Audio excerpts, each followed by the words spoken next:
En el año de 1668, nace una niña en extrañas circunstancias. Su nombre era Josefa Marín de Narváez, hija natural de Francisco Marín de Narváez y de una mujer que todavía hoy es un misterio.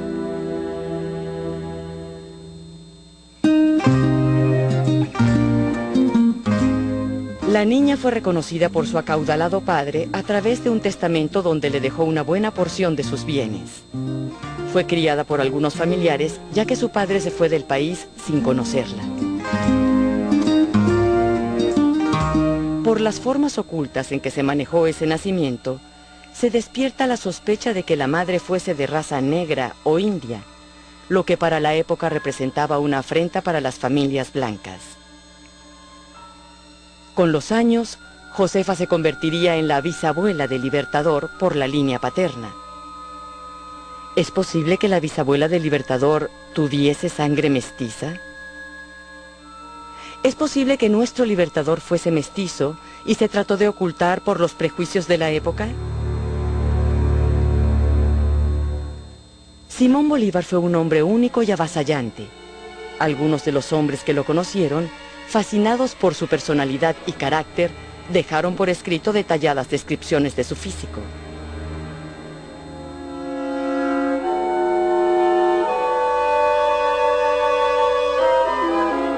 En esas descripciones se destacan elementos como el cabello ensortijado, el grosor de los labios y la forma del cráneo. Para algunos, dichas descripciones son pruebas irrefutables de que Bolívar tenía rasgos mestizos.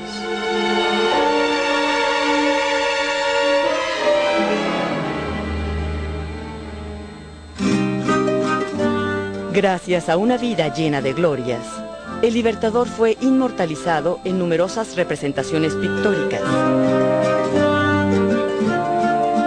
Pocas fueron con el propio Libertador como modelo. La mayoría son reproducciones copiadas de otros retratos.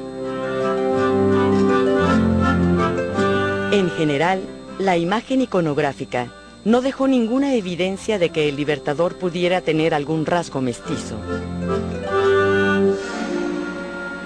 ¿Quién es Bolívar?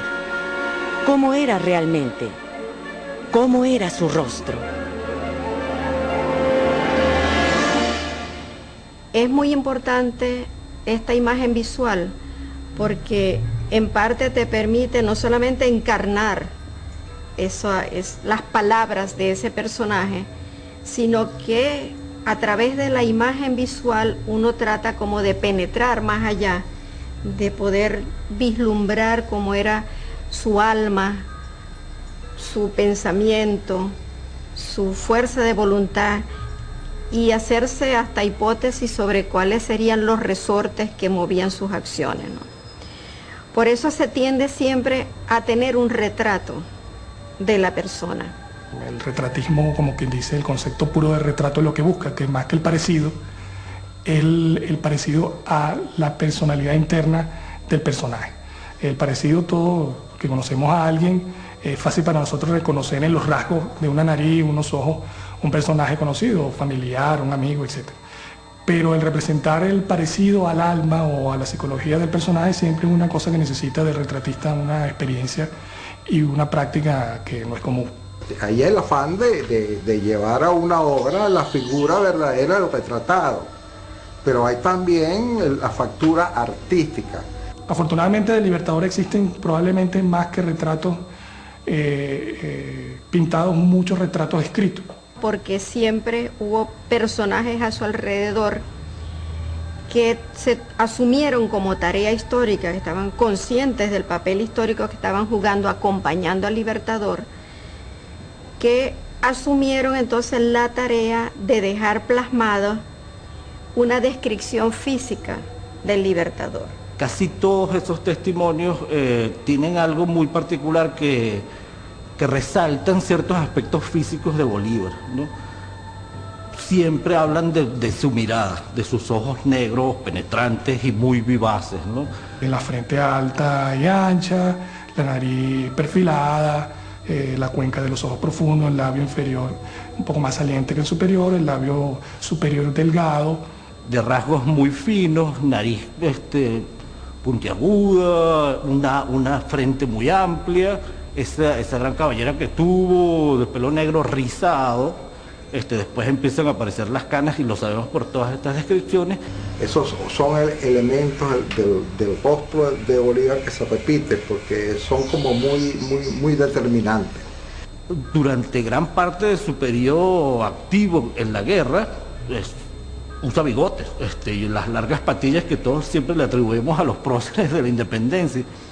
Y esto de los bigotes además hace que su rostro sea más afilado, más guerrero, más marcial, ¿no? Sabemos que casi al año 25, por ahí es que se afeitó, pues se quitó los bigotes y lo que hacía entonces su rostro más delgado, más afinado, quizás hacía que otra vez la atención se fijara en sus ojos. Luego de ese momento ya el Libertador es retratado sin bigote y esa es la imagen que hemos heredado hasta el presente del rostro del Libertador, un Libertador sin aquel bigote que le da un aspecto más fiero, más militar.